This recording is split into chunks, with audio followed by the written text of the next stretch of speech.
नमस्कार दोस्तों, एक बार फिर हाजिर हूँ एक नई और दिलचस्प कहानी के साथ। ये कहानी आपके मनोरंजन और सीख के लिए तैयार की गई है, जिसे हमने बेहद आसान और प्रभावशाली भाषा में प्रस्तुत किया है। कहानी के मूल अधिकार इसके असली लेखक के पास है। तो चलिए बिना देर किए शुरू करते हैं आज का ये शानदार सफर।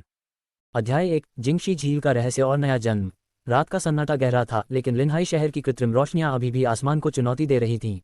शहर के बाहरी इलाके में स्थित तियांगसिंग पर्वतमाला अपनी रहस्यमयी सुंदरता के लिए प्रसिद्ध थी। यहाँ की हवा में पहाड़ों की वह ताजगी थी जो फेफड़ों को सुकून देती थी। आसमान में तारे ऐसे चमक रहे थे मानो नीलम के दानों को किसी ने गहरे नीले मखमल पर बिखेर दिया हो। नीचे जिंगशी झील का शांत पानी एक विशाल दर्पण की तरह लग रहा था। स्थानीय कहानियों के अनुसार ये झील प्राचीन अमर ऋषियों के ज्ञानोदय से बनी थी और आज भी कई साधक यहाँ प्रेरणा की तलाश में आते थे। लिनजियान जो हाल ही में अपनी ग्रेजुएशन पूरी कर अपने गृहनगर लौटा था, झील के किनारे खड़ा इस विहंगम दृश्य में खोया हुआ था। कितना अद्भुत है, उसने बुदबुदाया। झील की सतह इतनी स्थिर थी कि उसमें आकाश के नक्षत्र कॉन्स्टलेशंस साफ साफ दिखाई दे रहे थे। अचानक उसे एक अजीब सी बेचैनी हुई। जैसे ही उसने पानी की गहराई में झांका, उसे लगा कि झील की सतह हिल नहीं रही, बल्कि उसे अपनी ओर खींच रही है। उसका संतुलन बिगड़ा और एक जोरदार छपाक के साथ वह ठंडे पानी में जा गिरा। बचाओ, यह क्या है? वह तैरना जानता था, लेकिन पानी के नीचे एक भयानक भंवर वॉर्टेक्स बन गया था। वह किसी अदृश्य दानव के जबड़े की तरह उसे पाताल की ओर खींच रहा था। लिनजियान का दम घुटने लगा। उसे लगा कि उसके फेफड़े फटने वाले हैं। क्या मैं ऐसे ही मर जाऊंगा? अभी तो मैंने अपनी जिंदगी शुरू भी नहीं की थी। जैसे ही उसकी चेतना धुंधली होने लगी, उसे गहराइयों में एक सुनहरा प्रकाश चमकता हुआ दिखा। उसने मरते मरते अपना हाथ उस रोशनी की ओर बढ़ाया। जैसे ही उसकी उंगलियों ने उस चमक को छुआ, उसके चारों ओर का पानी भाप बनकर उड़ गया और उसे एक अनंत अंधकार ने निगल लिया। जब लिनजियान ने दोबारा आंखें खोलीं, तो वह पानी में नहीं था। वह एक विशाल और अनंत शून्य द ग्रेट वॉइड में तैर रहा था।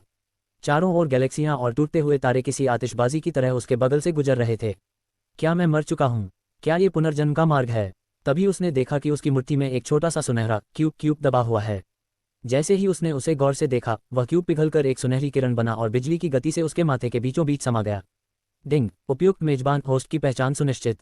अनादिकाल की 9 जन्मों वाली दाव आत्मा 9 रियनकार्नेशन दाव सोल का पता चला। प्राचीन आर्टिफैक्ट हेवनली गॉड बॉक्स सक्रिय हो रहा है। संसार का चयन जियानक्सिया क्षियांक्सिया आधुनिक क्षेत्र। ट्रांसमिग्रेशन प्रक्रिया आरंभ। 3, 2, 1। सिस्टम, क्या मुझे वास्तव में एक गोल्डन फिंगर मिली है? लिनजियान चिल्लाया, लेकिन उसकी आवाज़ अंतरिक्ष के सन्नाटे में खो गई। अचानक उसे नीचे एक विशाल आधुनिक महानगर दिखाई दिया। उस शहर के बीचों बीच से 3 दिव्य सुनहरे प्रकाश स्तंभ गोल्डन पिलर्स आसमान की ओर उठ रहे थे। भाग्यशाली अवसर, मेजबान 3 सुप्रीम बॉडी में से किसी एक को चुन सकता है। लिनजियान ने घबराहट में सबसे ऊंचे स्तंभ की ओर इशारा किया। मैं उसे चुनता हूँ। मुझे नायक प्रोटैगनिस्ट का शरीर दो। तभी अंतरिक्ष की दीवारों में एक दरार पड़ी और विश्व के नियमों वर्ल्ड लॉज का एक भयानक दबाव महसूस हुआ। चेतावनी, विश्व के नियमों का हस्तक्षेप। आपातकालीन ट्रांसमिग्रेशन शुरू। त्रुटि, रैंडम बेतरतीब शरीर का चयन किया जा रहा है। नहीं, मेरी बात सुनो, मुझे नायक का शरीर चाहिए। रुको, लिनजियान की चिल्लाहट के साथ ही सब कुछ फिर से काला हो गया। धिक्कार है लाओ डैंग, हमने गलत बंदे को ठिकाने लगा दिया। एक अंधेरी और बदबूदार गली में 2 नकाबपोश आदमी खड़े थे। जमीन पर एक युवक का भारी भरकम शरीर पड़ा था, जो अपने ही खून के तालाब में डूबा हुआ था। क्या बकवास कर रहे हो? 3 बार चाकू भोंपा है मैंने इसे। अब कह रहे हो यह वह नहीं है? दूसरे ने गुस्से में अपना चाकू पहुंचा। अबे, ये तो उस चेन फैंग से कहीं ज्यादा मोटा है। टोपी एक जैसी थी, इसलिए अंधेरे में धोखा हो गया। जमीन पर पड़ा वह शरीर अचानक थोड़ा हिला। ट्रांसमिग्रेशन सफल। नया नाम लूटियन। लिनजियान, जो अब लूटियन के शरीर में आ चुका था, ने जैसे ही आंखें खोली, उसे ऐसा लगा जैसे उसके सीने पर किसी ने गर्म सलाखें रख दी हों। उसे एहसास हुआ कि वह मर रहा है। चेतावनी, शरीर की स्थिति नाजुक, 90% रक्त की कमी, मृत्यु निकट है। लूटियन ने अपने सामने खड़े उन 2 गुंडों को देखा। उसे समझ आ गया कि इस बेचारे मोटे लड़के को इन लोगों ने गलती से मार दिया था। तो अब ये शरीर मेरा है।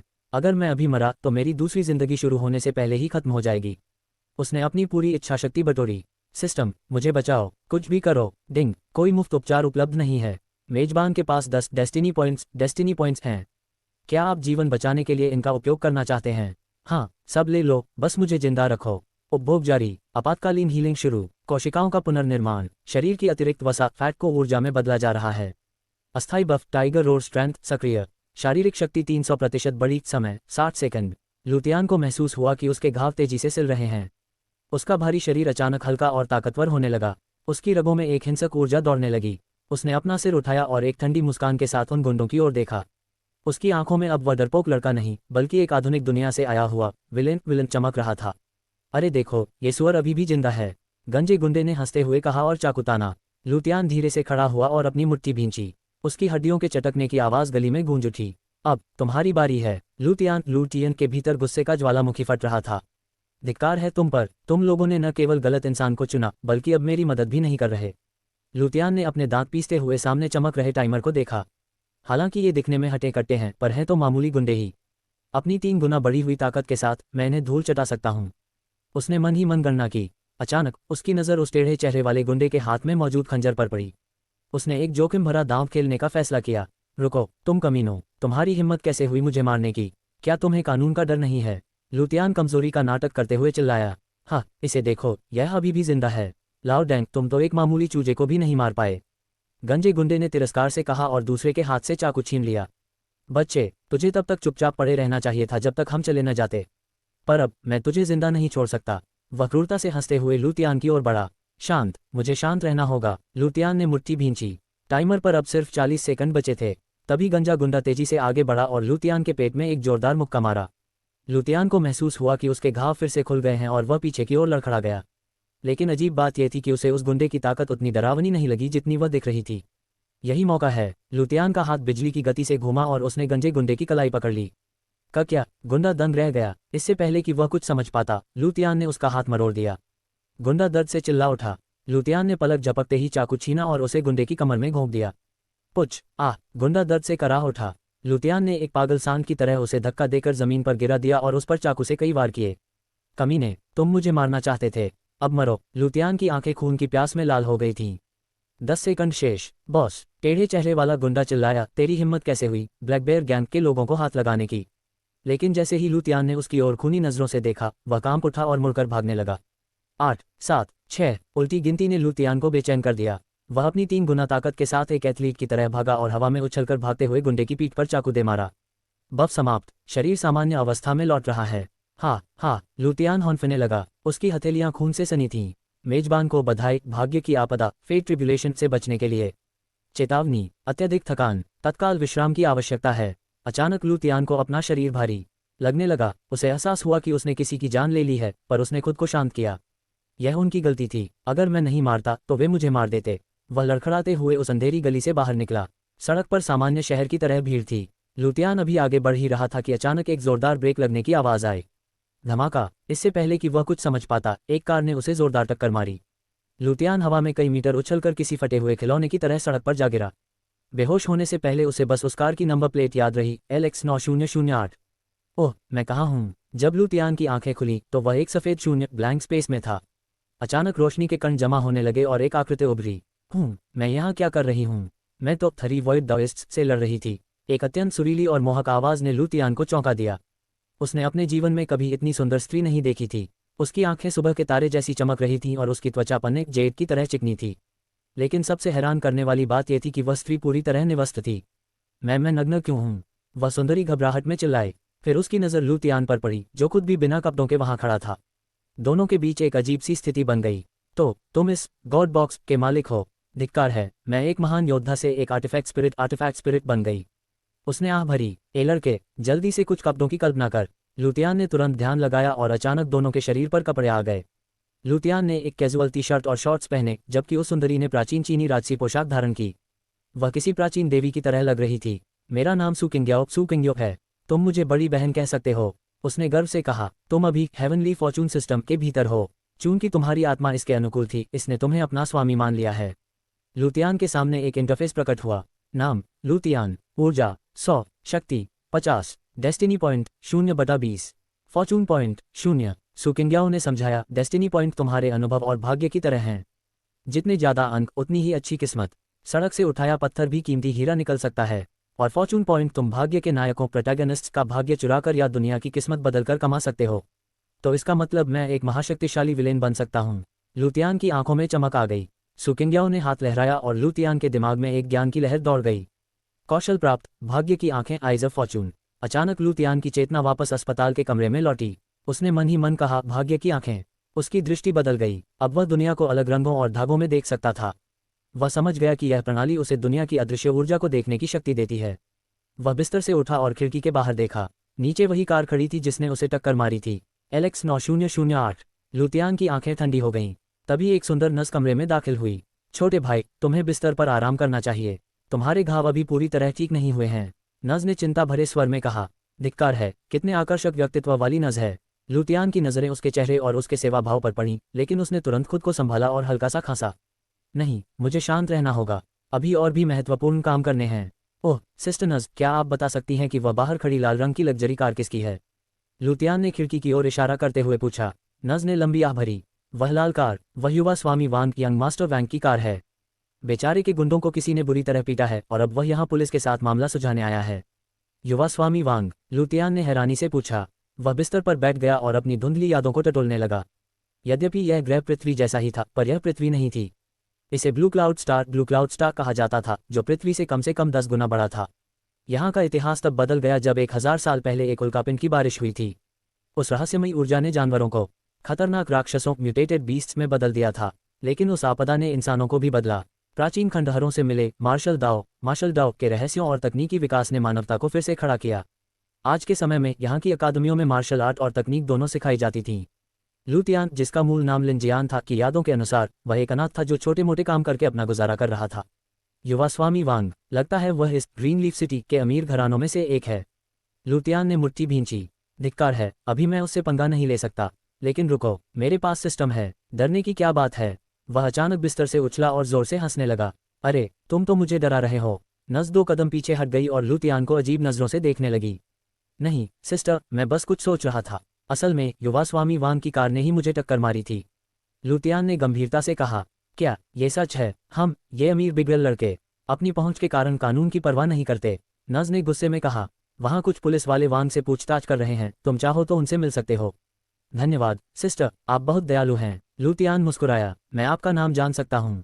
चापलूसी की जरूरत नहीं, तुम मुझे बड़ी बहन चेन, एल्डर सिस्टर चेन कह सकते हो। वह हंसते हुए बोली। डिंग चेन शिनशिन चेन जिंगसिन की आपके प्रति अनुकूलता बढ़ी। आपको 5 डेस्टिनी पॉइंट्स मिले। लुतियान दंग रह गया।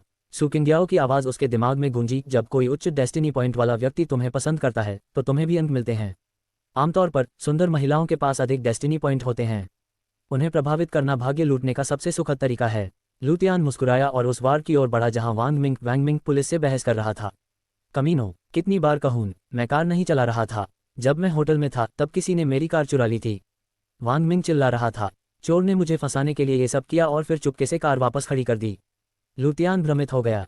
तभी एक पुलिस वाले ने उसे देखा। तुम यहाँ क्या कर रहे हो? मैं पीड़ित हूँ। कार नंबर LX 9008 ने मुझे टक्कर मारी थी। मैं शिकायत करने आया था, पर लगता है मामला उलझा हुआ है। क्या? किस समय? वांग मिंग ने पूछा। शाम के करीब 7 बजे, लुतियान ने जवाब दिया। अधिकारियों, आप CCTV चेक कर सकते हैं, मैं 8 बजे तक होटल में था। वांग मिंग चिल्लाया। पुलिस वाले डरते हुए वहां से चले गए। वांग मिंग ने लुतियान की ओर देखा और अचानक उसकी नज़र लुतियान की टोपी पर पड़ी। उसने झपट्टा मारकर लुतियान का कॉलर पकड़ लिया। ये टोपी तुझे ये कहाँ से मिली? तू उस चेन ये का दोस्त है ना? वांग मिंग के शरीर से एक भयानक दबाव महसूस हुआ। लुतियान कांप उठा। Martial artist? ये वांग मिंग एक मार्शल आर्टिस्ट है। शांत हो जाए स्वामी वांग, ये टोपी मुझे एक गली में पड़ी मिली थी। लुतियान ने जल्दी से सफाई दी। सच कह रहा है। वांग मिंग ने उसे शक से देखा। ये टोपी चेन ये की है। वह पर्पल स्टार एकेडमी का छात्र है और मेरा कट्टर दुश्मन। लुतियान ने तुरंत अपनी भाग्य की आंखें सक्रिय की। डिंग, वांग मिंग के ऊपर एक काला कंकाल जैसा चिन्ह दिखाई दिया। डेस्टिनी पॉइंट्स 100 रंग काला। बहन किंग्याओ, यह क्या है? ये व्यक्ति दुर्भाग्य का शिकार है। ऐसे लोग अक्सर किसी नायक के हाथों जल्द मारे जाते हैं। इसके 100 अंक काले हैं, यानी यह एक विलेन की भूमिका में है। लुतियान का दिमाग बिजली की गति से दौड़ने लगा। वांग मिंग ने बताया कि कैसे 1 महीने पहले चेन ये एक मामूली कचरा ट्रैश था, लेकिन अचानक वह पढ़ाई और ताकत में माहिर हो गया और उस लड़की के करीब आने लगा जिसे वांग मिंग चाहता था। हे भगवान, ये तो बिल्कुल किसी उपन्यास जैसा है। ये वांग मिंग एक तुच्छ विलेन है और वह चेन ये इस दुनिया का प्रोटैगोनिस्ट नायक है। लुतियान के चेहरे पर एक कुटिल मुस्कान आ गई। अगर मैं चेन ये के भाग्यशाली अवसरों को रोक दूं तो क्या मुझे अंक मिलेंगे? हाँ, सु किंग्याओ ने उत्तर दिया। लुतियान ने वांग मिंग के कंधे पर हाथ रखा और धीमे स्वर में कहा, भाई वांग, क्या आप उस चेन ये से बदला लेना चाहते हैं? क्या बदला? वांग मिंग हक्का बक्का रह गया। भाई मिंग, इस तरह के मामलों में मेरा अनुभव बहुत गहरा है। लुतियान ने गंभीरता से कहा। सच कहूं तो आज जो कुछ भी हुआ उसके पीछे निश्चित रूप से उस चेन ये का हाथ है। चेन ये? वांग मिंग का चेहरा गुस्से से तमतमा उठा। कोई आश्चर्य नहीं, मुझे भी लगा था कि कुछ गड़बड़ है। उस कमीने के अलावा किसी और की इतनी हिम्मत नहीं कि मुझसे पंगा ले। भाई वांग, मैं भी गुस्से में हूँ। उस दुर्घटना में मैं मरते मरते बचा हूँ। उसने आपकी साख खराब करने के लिए ही आपकी कार चुराई होगी। लुतियान ने समझाते हुए कहा। उसने अब वांग मिंग को स्वामी के बजाय भाई कहना शुरू कर दिया था। मैं समझ गया, तुम भी उसकी हरकतों के शिकार हुए हो। क्या तुम वाकई उस चेनये को कुचलने में मेरी मदद कर सकते हो? वांग मिंग ने दोबारा पूछा।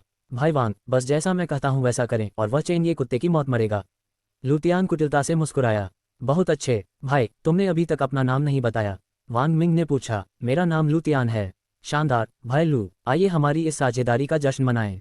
वांग मिंग जोर से हंसा और लुतियान से हाथ मिलाया। लेकिन भाई वांग, आपको मेरे लिए एक काम करना होगा, लुतियान ने कहा। सबसे पहले मेरा दाखिला पर्पल स्टार अकेडमी में करवाएं। वांग मिंग ने थोड़ा संकोच किया। लुतियान ने तुरंत स्पष्ट किया। भाई वांग, सोचिए, अगर मैं अकेडमी के अंदर रहूंगा तो उस चेनये पर नजर रख सकूंगा क्योंकि वह मुझे नहीं जानता। मैं वहां रहकर आपके लिए ज्यादा कारगर साबित होऊंगा। पुराना लुतियान आर्थिक तंगी के कारण पढ़ाई और मार्शल आर्ट में पिछड़ गया था।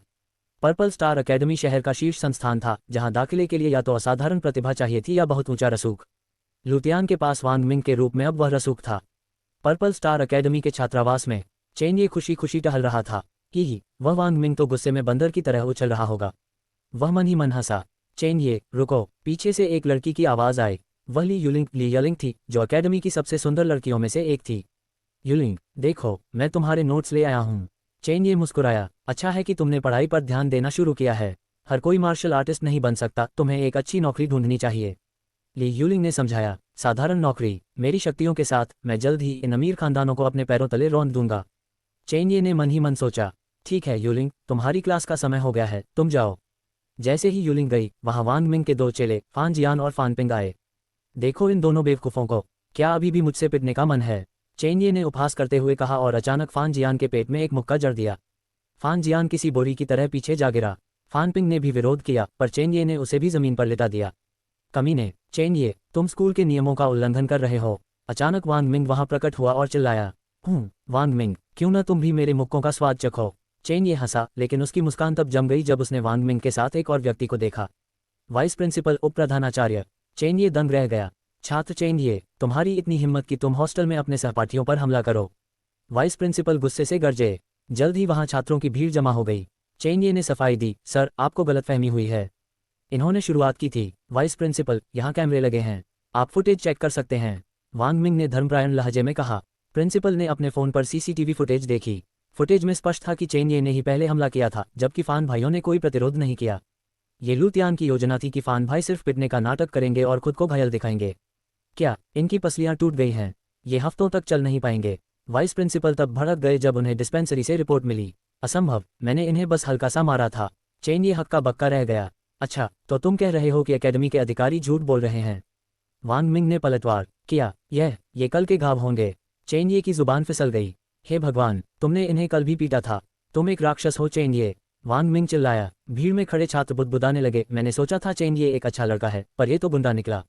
वाइस प्रिंसिपल ने चेनये का कॉलर पकड़ा और उसे ऑफिस की ओर घसीटने लगे। भीड़ में ली युलिंग की आंखों में आंसू थे, जिसे देखकर चेनये का दिल टूट गया। अस्पताल के बेड पर लेटे लुतियान के सामने सिस्टम पैनल चमक उठा। डिंग, मेजबान ने नायक प्रोटैगनिस्ट की साख धूमिल की। नायक के डेस्टिनी पॉइंट -20। मेजबान को 200 फॉर्चून पॉइंट और 20 डेस्टिनी पॉइंट मिले। लुतियान खुश था, उसकी योजना काम कर रही थी।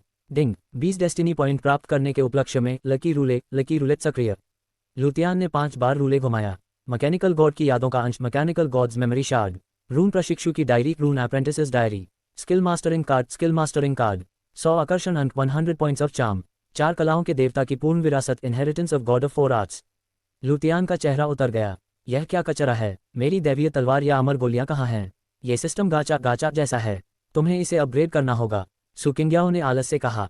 और फॉर्चून पॉइंट्स का असली उपयोग अब मैं तुम्हें समझाती हूँ। गॉड स्पेस, ईश्वरीय स्थान को सक्रिय करने की कोशिश करो, सुकिंग्याओ ने कहा। गॉड स्पेस, लुतियान ने मन ही मन कहा और अचानक वह उसी सफेद शून्य में पहुंच गया जहां वह पहली बार सुकिंग्याओ से मिला था। इसे गॉड स्पेस कहते हैं।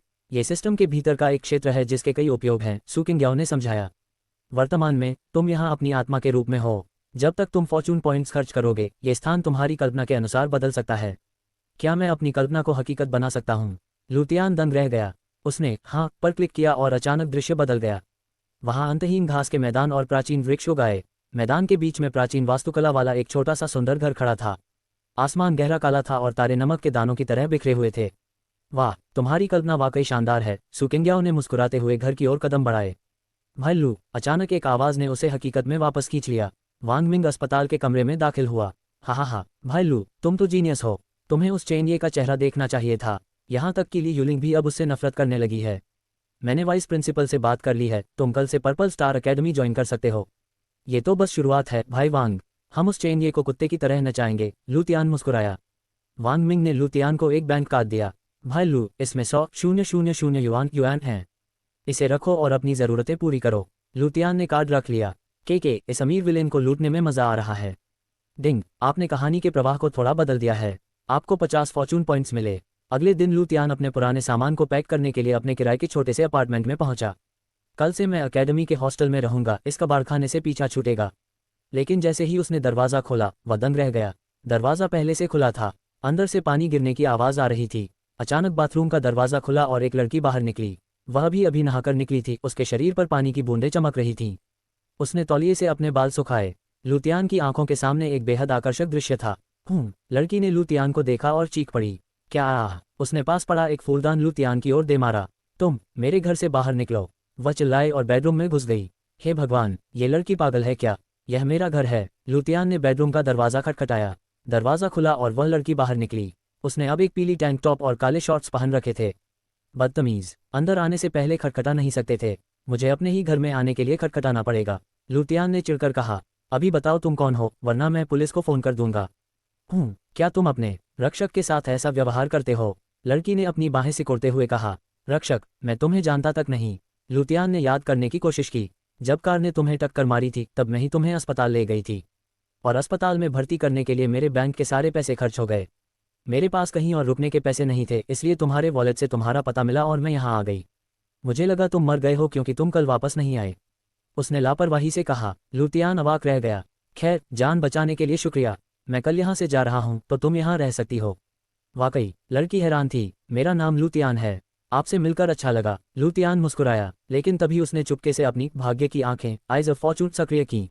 दुनिया रंगीन रोशनी से भर गई, लेकिन जब उसने उस लड़की, जिसका नाम उसने जिया यानरू बताया था, की ओर देखा तो वह सन रह गया। उसके ऊपर चमक रहा भाग्य का प्रभामंडल हेलो सामान्य नहीं था। लू तियान का कमरा साधारण था, लेकिन जब उसने जिया यानरू की ओर देखा तो वह दंग रह गया। जिया यानरू के सिर के पीछे एक गहरा काला प्रभामंडल हेलो था। लू तियान देख सकता था कि उस प्रभामंडल से जहर जैसा धुआं निकल रहा था, जो धीरे धीरे एक खोपड़ी जैसा आकार ले रहा था। Destiny value 300। पैनल पर लोहे की मोटी काली जंजीरें लिपटी हुई थीं। यह क्या है? लू तियान ने सू किंग्याओ से पूछा। हे भगवान, मुझे उम्मीद नहीं थी कि यहाँ ऐसा कोई मिलेगा। वह काला प्रभामंडल अत्यधिक दुर्भाग्य का प्रतीक है। वांग मिंग का दुर्भाग्य उसके बुरे कर्मों से था, लेकिन ये लड़की, ऐसा लगता है कि इसके पास पहले बहुत अच्छा भाग्य था, जिसे किसी ने पूरी तरह से चोरी कर लिया है। तुम इससे दूर ही रहो, इसका दुर्भाग्य संक्रामक है। सू किंग्याओ ने चेतावनी दी। लू तियान ने लंबी सांस ली और जिया यानरू को कॉफ़ी ऑफर की। दोनों ने बातचीत की और लू तियान को पता चला कि वह एक अनाथ है, कॉलेज खत्म कर चुकी है और अब एक इंटरनेट उपन्यास लिखकर गुजारा करने की कोशिश कर रही है। मैं मार्शल आर्ट के लिए उपयुक्त नहीं हूँ, इसलिए मैं दूसरे क्षेत्रों में करियर बनाने की कोशिश कर रही हूँ, जिया यानरू ने उदास होकर कहा। जब लू तियान बाजार गया तो उसने अपने सिस्टम को अपग्रेड किया। डिंग, मेजबान का लेवल बढ़ गया। आपको स्टेटस विंडो कौशल प्राप्त हुआ। अब लू तियान किसी भी व्यक्ति की शक्ति और जानकारी एक गेम की तरह देख सकता था। उसने बाजार में एक हट्टे कट्टे युवक को देखा। नाम, मान लो शक्ति 150 मध्य चरण मार्शल प्रशिक्षु। लू तियान की खुद की शक्ति केवल 50 थी। नीला रंग मतलब वह मुझसे 3 गुना ज़्यादा शक्तिशाली है। मुझे इससे पंगा नहीं लेना चाहिए। तभी वह एक किताबों की दुकान में घुसा। वहाँ उसे विंडफिस्ट की 3 शैलियाँ 3 स्टाइल्स ऑफ विंडफिस्ट नामक एक प्रारंभिक तकनीक मिली। डिंग, मेजबान ने विंडफिस्ट की 3 शैलियाँ सीख ली हैं। सूचनाओं का एक सैलाब लू तियान के दिमाग में आया, लेकिन तभी एक लाल चेतावनी चमकी। चेतावनी, अवरुद्ध नाड़ियाँ क्लॉग्ड मेरिडियंस पाई गईं। मेजबान तकनीक का प्रदर्शन करने में असमर्थ है। लू तियान के ऊपर जैसे किसी ने ठंडा पानी डाल दिया हो। सिस्टम, इसका क्या मतलब है? वह तुरंत गॉड स्पेस में गया। सू किंग्याओ वहाँ आराम कर रही थी। उसने बताया, मानव शरीर में 8 मुख्य नाड़ियाँ मेरिडियंस होती हैं। मार्शल आर्टिस्ट बनने के लिए उनमें ऊर्जा का प्रवाह होना जरूरी है। तुम्हारी नाड़ियाँ पूरी तरह से बंद हैं। क्या सिस्टम इन्हें खोल नहीं सकता? लू तियान ने घबराकर पूछा। क्यों नहीं, मैं अमर क्षेत्र की संत हूँ, सू किंग्याओ ने गर्व से कहा और लू तियान की छाती पर हाथ रखा। धमाका, अचानक एक जोरदार झटका लगा और सू किंग्याओ पीछे जा गिरी। उसका चेहरा पीला पड़ गया। यह नामुमकिन है। तुम्हारी नाड़ियाँ खुद विश्व के कानून वर्ल्ड लॉ द्वारा सील की गई हैं। सिस्टम भी इन्हें नहीं खोल पा रहा है। लू तियान ने मुट्ठी भींची। क्या मैं हमेशा एक साधारण इंसान ही रहूंगा? तभी उसके दिमाग की बत्ती जली। उसे रूलेट से मिले पुरस्कार याद आए। मार्शल आर्ट नहीं तो क्या हुआ, मेरे पास दूसरी विरासतें हैं। मैकेनिकल गॉड की यादें, रून डायरी और 4 कलाओं के देवता की विरासत। सबको स्वीकार करो। डिंग। ज्ञान का एक विशाल महासागर लू तियान के दिमाग में समाने लगा। उसे एहसास हुआ कि शक्ति केवल मुक्कों में नहीं होती। डिंग। मैकेनिकल गॉड की यादों का अंश अवशोषित। मेजबान को गॉडली मैकेनिक पेशा प्राप्त हुआ। मेजबान को मास्टर हैकर पेशा प्राप्त हुआ। मेजबान को मशीनों और इंजनों के साथ विशेष लगाव अफिनिटी प्राप्त हुआ। लू तियान का दिमाग अचानक अत्याधुनिक तकनीकों और अनगिनत ब्लूप्रिंट से भर गया।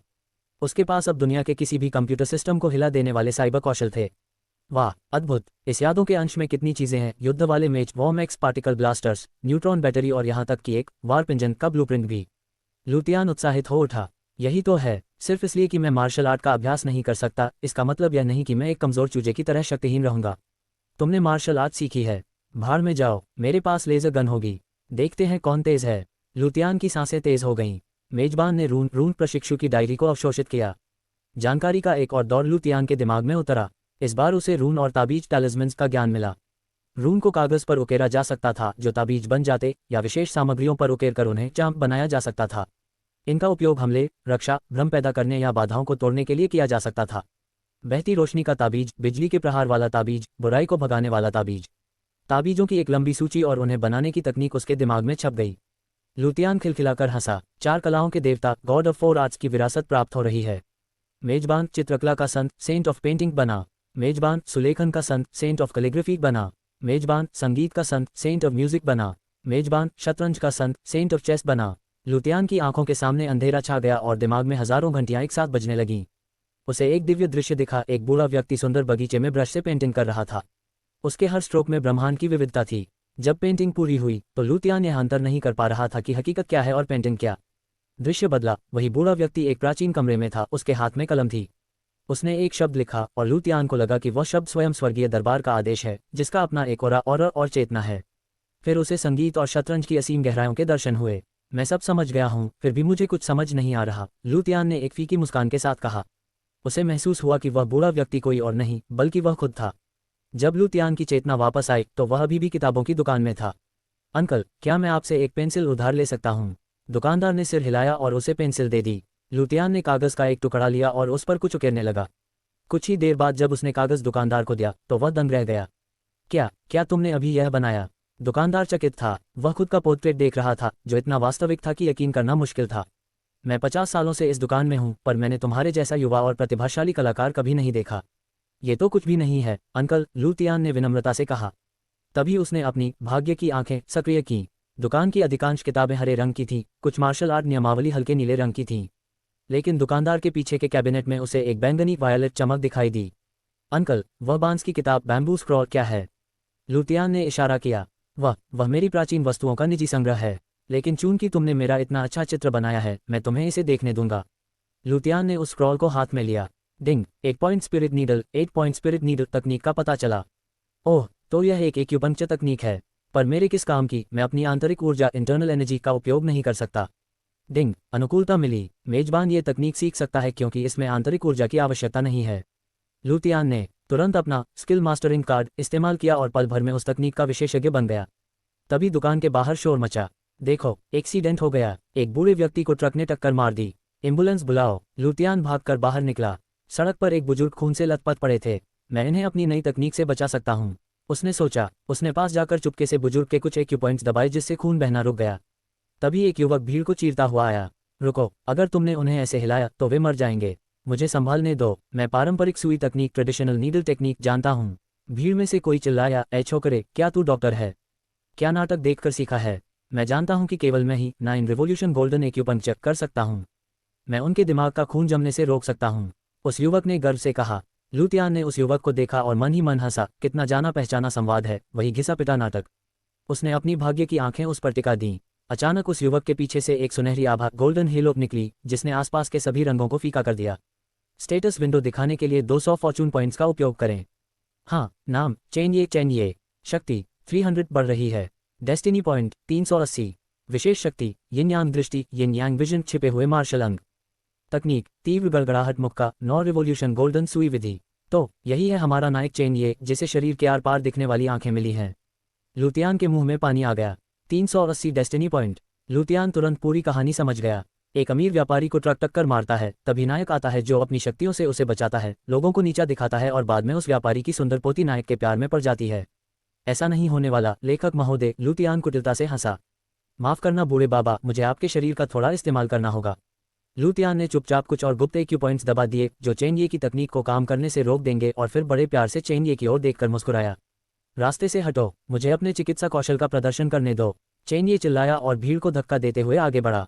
प्यारे भाई, क्या वाकई तुम वह महान एक्यूपंक्चर विधि जानते हो?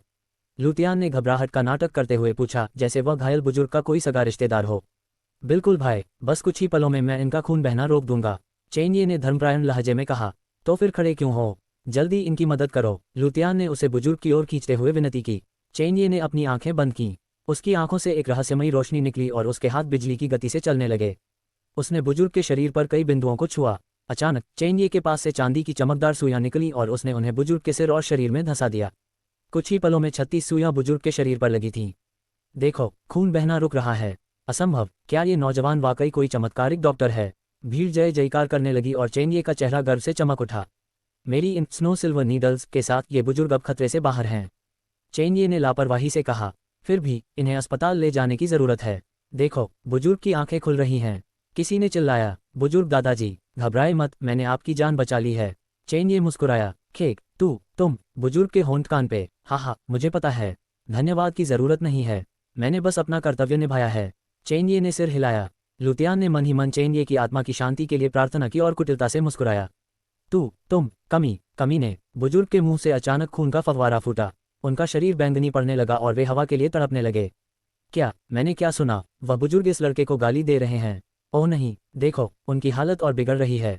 भीड़ भड़क गई। मुझे पता था, ये लड़का ढोंगी है, पुलिस को बुलाओ, ये हत्यारा है। ये कैसे संभव है? चेनये सदमे में था। 3 हफ्ते पहले चेनये को वांग मिंग ने बहुत पीटा था और उसने नदी में कूदकर आत्महत्या की कोशिश की थी। वहां उसे एक रहस्यमयी काला सफेद मोती मिला जो उसकी आंखों में समा गया। उस दिन से उसे ये ज्ञान दृष्टि मिली जिससे वह चीजों के आर पार देख सकता था। उसने एक पुरानी इमारत से एक्यूपंक्चर की गुप्त किताब और 36 चांदी की सुइयां चुराई थीं। उसे यकीन था कि उसकी तकनीक सही थी, पर बुजुर्ग की हालत क्यों बिगड़ी? हाँ, वह किताब ही नकली होगी, ये सुइयां ही नकली हैं। चेनये घबराहट में चिल्लाया, जिससे भीड़ और भी उग्र हो गई। अच्छा, अब कह रहे हो तकनीक नकली है, तो तुमने सुइयां क्यों चुभाई? तू इसे मारना चाहता था। पुलिस आ गई है, इसे भागने मत दो। मैं निर्दोष हूँ। धिक्कार है। चेनये ने अपनी विशेष गति गेलवाइन स्टेप्स का उपयोग किया और वहां से 9-2-11 हो गया। डिंग, मेजबान ने नायक चेनये की साख मिट्टी में मिला दी। चेनये के डेस्टिनी पॉइंट -20, मेजबान को जोड़ 2-0 डेस्टिनी पॉइंट और 100 फॉर्चून पॉइंट मिले। डिंग, मेजबान ने नायक का अवसर छीन लिया। चेनये -30 डेस्टिनी पॉइंट, मेजबान को जोड़ 3-0 डेस्टिनी पॉइंट और 200 फॉर्चून पॉइंट मिले। कुल डेस्टिनी पॉइंट 75/100। लुतियान अपनी हंसी नहीं रोक पा रहा था। चेनये की तकनीक सही थी, पर लुतियान ने अपनी 8 पॉइंट स्पिरिट एक्यूपंक्चर से पहले ही बुजुर्ग के कुछ गुप्त पॉइंट दबा दिए थे। जब चेनये ने अपनी सुइयां लगाईं तो वे पॉइंट सूझ गए और ऊर्जा का प्रवाह उल्टा हो गया। चिंता मत करो बुजुर्ग, मैं तुम्हारी पोती का ख्याल रखूंगा, लुतियान ने धीरे से कहा और बुजुर्ग की सुइयां निकाल दी, जिससे उनकी स्थिति संभल गई। लुतियान ने बुजुर्ग को अस्पताल पहुंचाया। वहां जल्द ही एक सुंदर युवती भागती हुई आई। उसने ऑफिस सूट पहना था और उसकी काली स्टॉकिंग्स में उसके पैर बेहद आकर्षक लग रहे थे। तो यही है हमारी हीरोइन, लुतियान ने बिना शक्तियों के ही अंदाजा लगा लिया। डॉक्टर, मेरे दादाजी कहाँ हैं? युवती चिल्लाई। मिस फेंग, शांत हो जाए, इस सज्जन श्रीलू ने आपके दादाजी की जान बचाई है, डॉक्टर ने लुतियान का परिचय कराया। एक संदिग्ध युवक उन पर गलत तकनीक आजमा रहा था जिससे उनकी मौत हो सकती थी। युवती, जिसका नाम फंग होंग्यान था, गुस्से से फट पड़ी। किसकी हिम्मत हुई मेरे दादाजी के साथ ऐसा मजाक करने की? उसने लुतियान की ओर मुड़कर विनम्रता से हाथ जोड़े। छोटे भाई, आपकी मदद के लिए शुक्रिया, अगर आप न होते तो आज मैं अपने दादाजी को खो देती। इसकी कोई ज़रूरत नहीं है, मैं श्री फैंग ताइहोंग का सम्मान करता हूँ, उनकी मदद करना मेरे लिए सम्मान की बात थी। लुतियान ने विनम्रता से सिर हिलाया। तुम मेरे दादाजी को जानते हो? वह दंग रह गई। हाँ, ऐसी कोई चीज़ नहीं है जो मैं हेवन सीक्रेट टावर का शिष्य न जानता हूँ। लुतियान रहस्यमयी अंदाज में हंसते हुए वहां से चल दिया। भाई, तुमने अपना नाम नहीं बताया, मैं तुमसे संपर्क कैसे करूं? उसने पीछे से आवाज दी। चिंता मत करो मिस फैंग, अगर किस्मत ने चाहा तो हम फिर मिलेंगे। लुतियान की आवाज दूर होती गई। हेवनली सीक्रेट टावर, क्या ये किसी गुप्त सांप्रदायिक हिडन सेक्ट से है? फैंग होंग्यान उसे जाते हुए देखती रही। लुतियान जब कपड़े बदलने के लिए एक शोरूम में गया तो उसने अपना सिस्टम चेक किया। डिंग, मेजबान का आकर्षण चांप गुण सक्रिय, आकर्षण में 100 अंकों की वृद्धि, त्वचा और मांसपेशियों का शुद्धिकरण शुरू। लुतियान को अपनी त्वचा पर खुजली महसूस हुई। जब उसने आईने में देखा तो वह सन्न रह गया। यह मैं हूँ। आईने में एक बेहद हैंडसम, चमकती त्वचा और गहरे ओरा वाला युवक खड़ा था। उसका मोटा शरीर अब पूरी तरह से गायब हो चुका था और उसकी जगह एक राजकुमार जैसा व्यक्तित्व ले चुका था। लुतियान को अपना चेहरा पहले से कहीं ज्यादा तरोताजा और आकर्षक महसूस हो रहा था। वह अपने शरीर से एक अदृश्य आकर्षण चाँप निकलता हुआ महसूस कर सकता था। नए और महंगे कपड़ों के साथ लुतियान किसी रईस और हैंडसम शहजादे जैसा दिख रहा था। वाह, क्या मैं वाकई किसी फिल्म स्टार में बदल गया हूँ। लुतियान अपनी इस कायापलट को देखकर चकित था। जब वह स्टोर से बाहर निकल रहा था तो वहाँ की रिसेप्शनिस्ट उसे देखती ही रह गई। खूबसूरत मोहतरमा, मैं ये सब खरीदूंगा। लुतियान ने मुस्कुराते हुए अपना कार्ड निकाला। आह, ये कितना हैंडसम है। रिसेप्शनिस्ट का चेहरा शर्म से लाल हो गया। जैसे ही लुतियान वहां से गया, स्टोर की अन्य लड़कियां आपस में चर्चा करने लगीं। वह लड़का कौन था? क्या तुमने उसका नंबर लिया? काश मैं उसे फिर से देख पाती। लुतियान मन ही मन मुस्कुराया। मेरे पास अब 90,000 युआन बचे हैं। मुझे और पैसे कमाने होंगे, लेकिन पहले जिया यानरू से मिलते हैं। लुतियान उस रेस्टोरेंट पहुंचा जहां उसने जिया यानरू को बुलाया था। जिया यानरू वहां पहले से बैठी कॉफी पी रही थी और बुदा रही थी। लगता है वह भूल गया। अगर वह नहीं आया तो मुझे बिल भरना पड़ेगा। हो, लगता है मैंने मिस जिया को काफी इंतजार करवाया। एक मखमली आवाज सुनकर जिया यानरू चौंक गई। उसके सामने एक बेहद आकर्षक युवक बैठा था। आप कौन हैं? जिया यानरू सतर्क हो गई। वह उसे पहचान नहीं पा रही थी। अरे, इतनी जल्दी भूल गई। मैं लुतियान हूँ। लुतियान ने मुस्कुराते हुए कहा। क्या तुम लुतियान हो? असंभव, मैं आज सुबह ही उससे मिली थी। जिया यानरू ने चिल्लाकर कहा। आपकी कमर के बाईं ओर एक काला तिल है। लुतियान ने धीरे से कहा। तुम। जिया यानरू का चेहरा टमाटर जैसा लाल हो गया। उसे याद आया कि लुतियान ने उसे सुबह किस हालत में देखा था।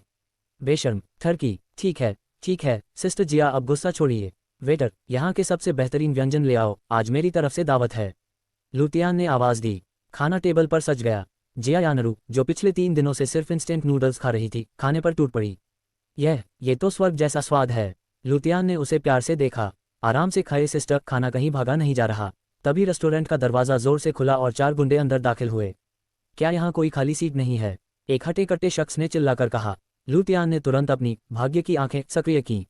दुनिया रंगीन हो गई, लेकिन उन गुंडों के ऊपर एक पीली रोशनी चमक रही थी, जिस पर लाल रंग की एक पतली परत थी। ये खतरे का संकेत था। लुतियान ने देखा कि जिया यानरू के चारों ओर का दुर्भाग्य का ओरा और भी गहरा हो गया था। धिक्कार है, जिया यानरू की बदकिस्मती वाकई खतरनाक है। स्टेटस विंडो दिखाने के लिए 100 फॉर्चून पॉइंट्स खर्च करें। लुतियान ने हाँक किया। नाम लीगोंग। शक्ति 150। निम्न चरण मार्शल प्रशिक्षु। Destiny point 60। विशेष क्रिम्सन वुल्फ गैंग के नेता गु युन का अधीनस्थ। वर्तमान में बेहद खराब मूड में। लुतियान के पसीने छूट गए। एक और मार्शल आर्टिस्ट। उसने चाहा कि काश इस समय प्रोटोगोनिस्ट चेन ये यहाँ होता और विलेन का काम आसान कर देता। छोकरे, यहाँ से हट, ये जगह हमारी है। लीगोंग के एक चेले ने चिल्लाया। भाई, गुस्सा क्यों, हम बस जा ही रहे हैं। लुतियान ने एक फीकी मुस्कान के साथ कहा और जिया यानरू का हाथ पकड़ा। रुको, तुम जा सकते हो, लेकिन ये लड़की हमारे साथ बैठकर जाम टकराएगी। लीगोंग ने जिया यानरू को लालची नजरों से देखते हुए कहा। लुतियान का दिमाग बिजली की गति से दौड़ा। बहन किंग्याओ, क्या तुम मदद कर सकती हो? नहीं, मैं अभी गॉड स्पेस से बाहर नहीं आ सकती। लुतियान ने एक गहरी सांस ली और सीधे लीगोंग की आंखों में झांका। भाई ली, क्या आपको यकीन है कि आप ये करना चाहते हैं? भाई गु युन को ये जानकर अच्छा नहीं लगेगा। लीगोंग के कदम थम गए। भाई यून? कौन भाई यून? लुतियान उसके करीब गया और उसके कान में फुसफुसाया। वही जो क्रिम्सन वुल्फ गैंग के असली लीडर हैं, जिन्हें दुनिया होंगलांग के नाम से जानती है, पर असली नाम गु युन है। लीगोंग के शरीर में बिजली दौड़ गई। ये बात गैंग के केवल कुछ वफादार ही जानते थे। तुम्हें ये कैसे पता? लुतियान ने अपनी आंखों का इस्तेमाल जारी रखा। लीगोंग के ऊपर से लाल रोशनी गायब हो गई थी। यही नहीं भाई, आप क्रिम्सन वुल्फ क्लॉक का अभ्यास कर रहे हैं और आप अभी एक बाधा बॉटलनेक पर अटके हुए हैं, है ना? लीगोंग 2 कदम पीछे हट गया। उसने लुतियान को गौर से देखा। ये लड़का मार्शल आर्टिस्ट नहीं लग रहा था, पर इसकी बातों में जो आत्मविश्वास था, वह किसी बड़े घराने के उत्तराधिकारी जैसा था। क्या ये किसी गुप्त शक्तिशाली परिवार से है जो अपनी ताकत छुपा रहा है? हाँ, भाई ली, शक मत कीजिए, मैं आपके लीडर का दोस्त हूँ। लुतियान ने मुस्कुराते हुए कहा। मुझे क्षमा करें छोटे भाई, मुझे आपकी पहचान का अंदाजा नहीं था। लीगोंग ने तुरंत अपना लहजा बदल लिया। जिया यानरू ये सब देखकर हैरान थी। कोई बात नहीं भाई ली, पिछले कुछ दिन आपके लिए अच्छे नहीं रहे, पर चिंता मत कीजिए, सब ठीक हो जाएगा। लुतियान ने जिया यानरू का हाथ पकड़ा और बाहर की ओर चल दिया। जाते जाते उसने पीछे मुड़कर कहा, हेवनली सीक्रेट टॉवर। लुतियान। जैसे ही वे गली में पहुंचे, लुतियान एक दीवार के सहारे बैठ गया। उसका पूरा शरीर ठंडे पसीने से तरबतर था। बच गया, मैं जिंदा हूँ। डिंग। मेजबान ने जिया यानरू की आसन नियति फेट को बदल दिया।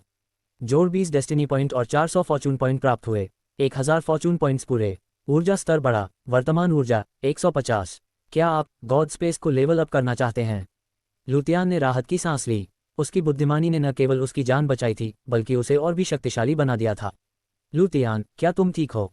तुम थोड़े बीमार लग रहे हो, जियायानरू ने चिंतित होकर पूछा। मैं ठीक हूँ। रुको, हटो यहाँ से। लुतियान ने अचानक जियायानरू को धक्का दिया। धमाका, ऊपर से एक फूलदान गिरा और जमीन पर चकनाचूर हो गया। जियायानरू डर के मारे कांपने लगी। कमीने, कौन बेवकूफ़ ऊपर से फूलदान फेंक रहा है? लुतियान गुस्से में चिल्लाया। माफ करना बेटा, मैं बस अपने पति को डरा रही थी। ऊपर की मंजिल से एक अधेड़ उम्र की औरत चिल्लाई। पति पर फूलदान, जारी रखिए आंटी। लुतियान ने अंगूठा दिखाया और वहां से जियायानरू को लेकर भाग खड़ा हुआ। उसे उस औरत के पति पर तरस आ रहा था। क्या दिन था आज? लुतियान ने लंबी सांस ली। मुझे माफ कर दो लुतियान, मुझे लगता है ये सब मेरी वजह से हुआ है, जियायानरू ने सिर झुकाकर कहा। लुतियान ने भाग्य की आंखों से देखा। उसका पैनल अभी भी काला था, लेकिन उसमें एक हल्की सुनहरी दरार दिखने लगी थी। उसका दुर्भाग्य थोड़ा कम हुआ था। सिस्टर जिया, भाग्य अनिश्चित होता है। एक चींटी भी अपनी जान बचाने के लिए लड़ती है और आप भी लड़ सकती हैं। लुतियान ने मुस्कुराते हुए उसका हौसला बढ़ाया।